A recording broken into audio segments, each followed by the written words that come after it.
Jom sama-sama kami. Caranya mudah. Hanya klik join button. Terima kasih. Syafaat Nabi ada 3 jenis. Jenis yang pertama, kita dapat keringanan di padang mahsyar. Tak adalah sorik warna. Mungkin orang lain panas, kita redup sikit. Mungkin kita ni perjalanan kita tak sesuka orang lain. Tu pertama. Yang kedua, dapat masuk syurga tanpa hisap. Tak payah tertanya dah, dia ni okey, line clear, masuk tahu syurga. Nah, mudah-mudahan kita masuk dalam golongan itu. Amin ya rabbal alamin. Dan yang ketiga, kategori ketiga, dah masuk dalam neraka dah. Masuk dalam neraka dah, tapi disebabkan ada secebis keimanan kita kepada Allah dan Rasul, Nabi selamatkan kita, pindahkan kita masuk dalam syurga. Kalau yang ketiga tu pun tak dapat, berhentilah jadi orang. Tak ada guna hidup kalau itu pun tak dapat. Itu sebabnya bertuahlah bila kita memilih untuk datang masjid. Memilih datang masjid, sebab ini pun sunnah Nabi. Nabi kata, Nabi suruh semayang jemaah. Macam mana penekanan yang Nabi buat? Penekanan Nabi buat, pergilah salat jemaah di masjid. Sebab Nabi sebut, sampai satu tahap Nabi sebut, kalau ikutkan hati aku, nak aja aku pergi bakar rumah orang yang tak pergi semayang jemaah.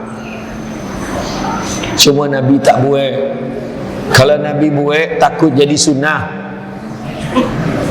Kan imam dah tak ada kerja lain, pergi bakar rumah orang yo. Ke satu rumah dibakar. Dah imam lambek sampai dah rumah dia lah kena bakar. Kan? Tapi nak tunjukkan sembahyang jemaah itu penting. Penting. Mana tak penting? Sampaikan, cuba kita fikir.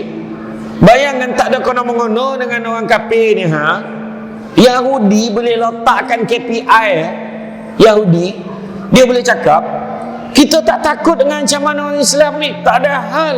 Selagi mana jemaah subuh dia tak sampai 3 saf, kita pun tak takut.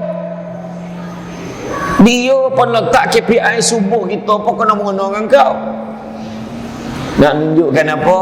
Itulah asas kekuatan agama kita, kesatuan masyarakat kita. Itu heboh.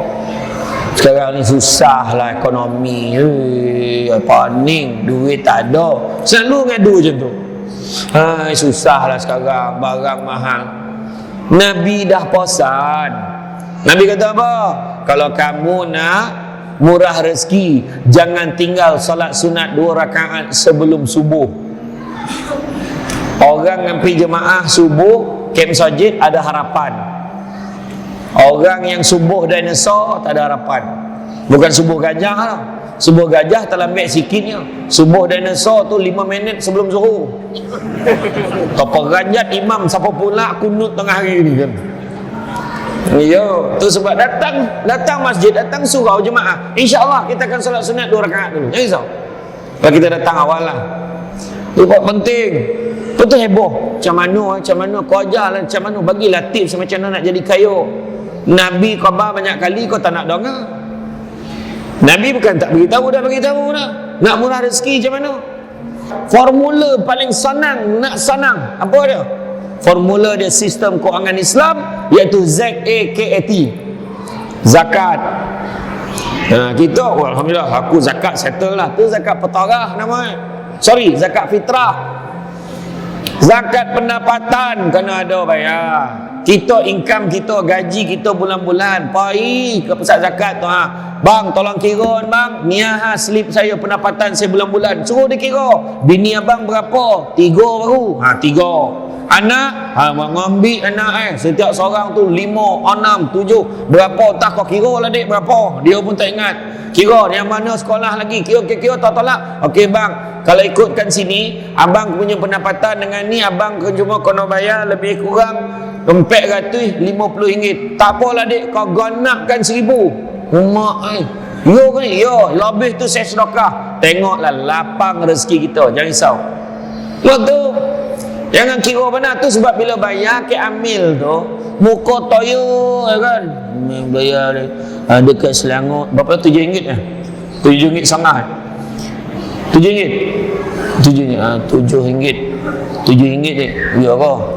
Nya RM50. Hui, banyak sangat ni.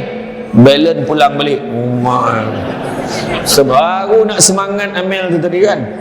Tak ada je cakap, saya nak zakat ni, kemudian minta tolong masuk dalam tabung tu dalam RM20 saya sedekah. Lagi RM20 baik belanja minum. Ya ke ni? Alhamdulillah, semangat doa, panjang doa gitu. Mudah-mudahan murah rezeki lah apa semua, anak-anak semua hidup bahagia. Betul. Bukan susah mana. Dengan masjidnya, ni sayang ni. Kalau siapa tak menyumbang pembinaan masjid ni, rugi. So godang-godang masjid, Cania payah orang nak robah ni. Selama-lama selagi orang pakai, orang tu menyumbang walaupun 500. Kan? Selagi mana orang pakai dapat saham. Tu sebab sedekah lah banyak. Sedekah pun sunnah Nabi. Itu pun nak bagi murah rezeki. Apalah kata percaya Quran. La in syakartum la azidannakum wa la in kafartum inna azabi lasyadid.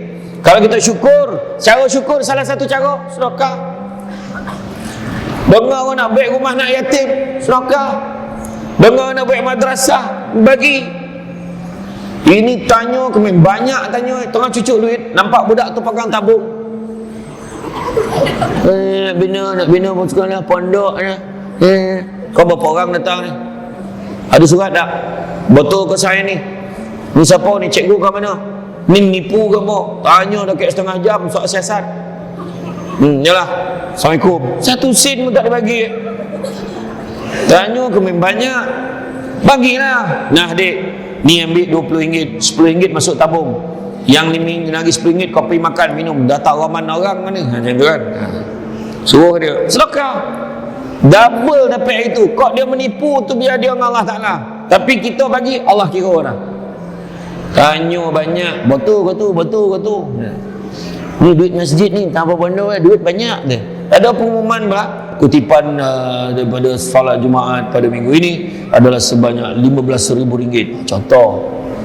Mula orang cakap, duit banyak, program tak ada tu. Jawab balik kat orang tu, program banyak, kau yang tak ada. Dia orang yang komplain, orang yang tak datang. Saya cakap macam tu. Macam-macam komplain. Nabi macam mana tak sayang kita, apa-apa pun ingat kita. Nabi pernah tanya tu. Dia tanya, wahai Jibril, neraka ni macam mana keadaan ni? Tak dapat cerita. Ya Allah tahu. Jibril kata, ada 7 pintu.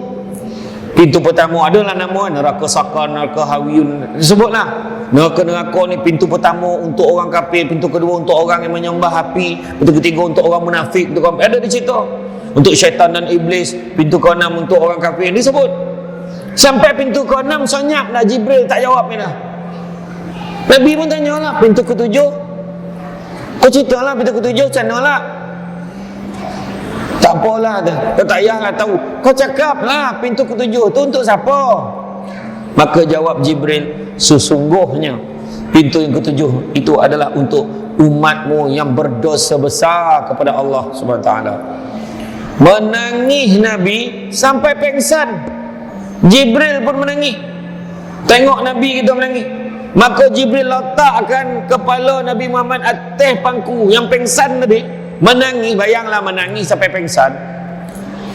Kita menangis, laki meninggal pun tak sampai macam tu.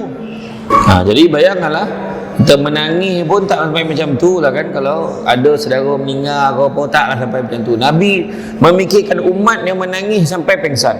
Dan bila terjaga, Nabi tanya balik kat Jibril, wahai Jibril, adakah seorang umatku masuk ke dalam tu? Makna Nabi mengharapkan pintu tu mungkin ada, tapi tak ada umat yang masuk. Jawab Jibril, ada wahai Muhammad. Nabi punya sedih, masuk dalam rumah Nabi tak keluar-keluar.